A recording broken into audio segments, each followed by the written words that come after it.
to speak at this event, which marks yet another historic event for our country. I have been asked to speak on healthcare issues in Kenya based on my experience as an entrepreneur who owns or who is a CEO of Katani Hospital, which is also located in Mlolongo. A hospital that was opened by Baba. Thank you so much. The hospital is open. It's serving patients. It's serving the communities. It's saving lives, and it's doing well. Thank you so much, Baba.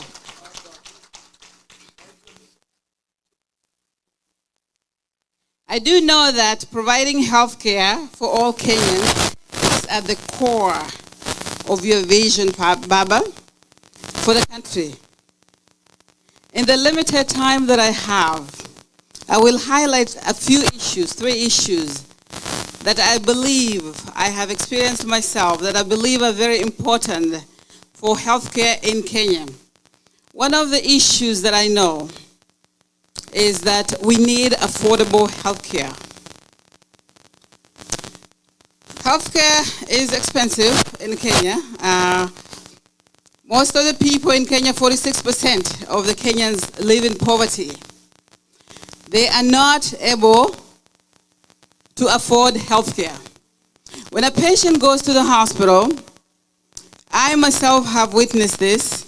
A patient is supposed to pay perhaps 200,000 or 300,000 shillings up front before they're taken care of.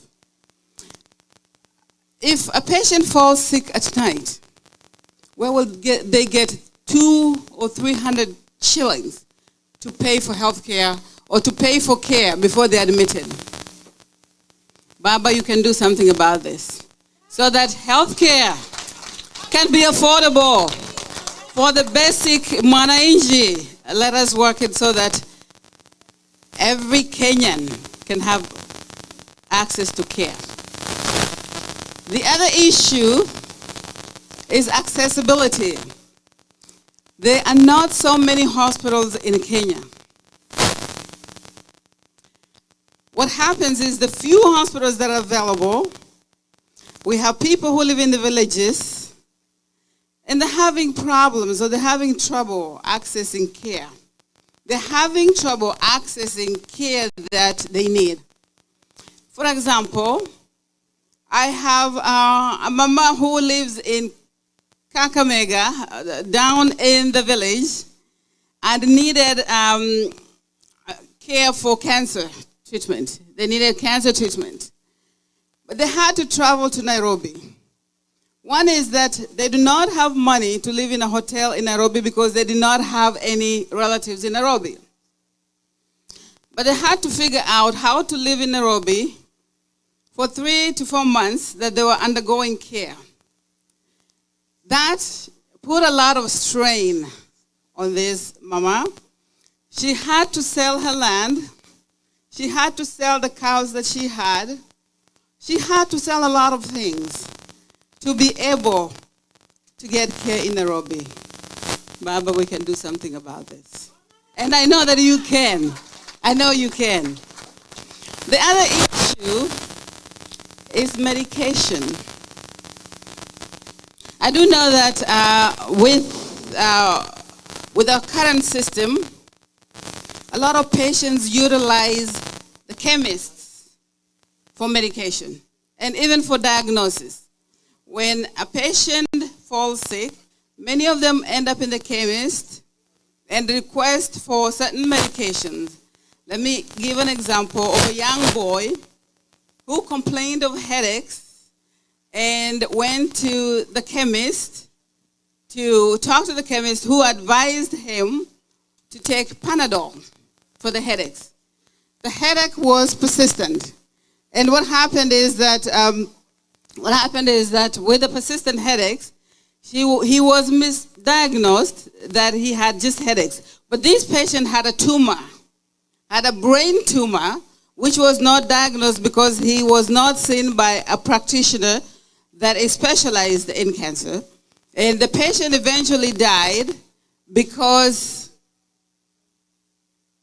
The patient eventually died simply because they were not given proper treatment. I do know that, Baba, you're capable. Baba, you're able. You can do this because of the vision you have for Kenya and the passionate commitment to achieve the components necessary for all Kenyans to experience good health care. We can do this. We need clean, safe water. And the place that the hospital is at is salty water.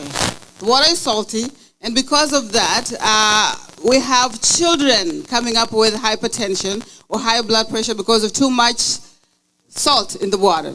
So with this, I do believe that with your government, Baba, you are able to do it. Through your government, you will be able to prioritize and make sure that the Kenyans get the health care they need. Thank you so much. Again, my name is Modesta Makani Visander. I come from, can I say it? I come from Kakabega. I see one of my Babas here, Governor Oparanya. He comes from my hometown, and I am so proud. I am so proud that he's here, and I'm also proud to see everybody else. Thank you so much. God bless you.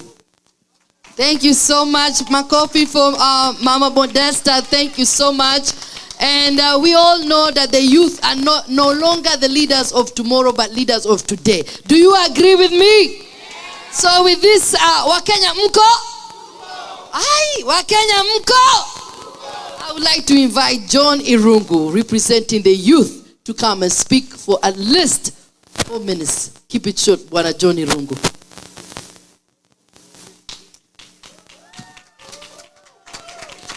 Azimio eh? Azimio eh? Siwaski. Inawezekana? Azimio eh? Okay, thank you so much. My name is John Irungu. And I first want to thank you, our next president, Raila Odinga, and all the protocols observed, and the organizing committee for giving me this opportunity. Mine is brief, and what I want to say, the youth issue is one of the top dialogues in Kenya at the moment.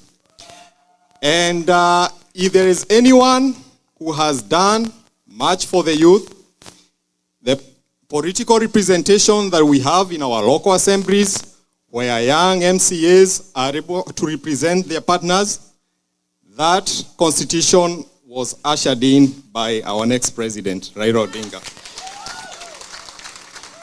The economic dividends and the economic benefits that the youth in Kenya enjoy today, where resources have been devolved to the county governments, that was brought also about by Baba himself. So we are at crossroads as the youth, because we are facing so many challenges at the moment in Kenya. And the youth have been really hit. They've been hit economically. We are seeing our sisters, our beautiful girls, facing persecution in other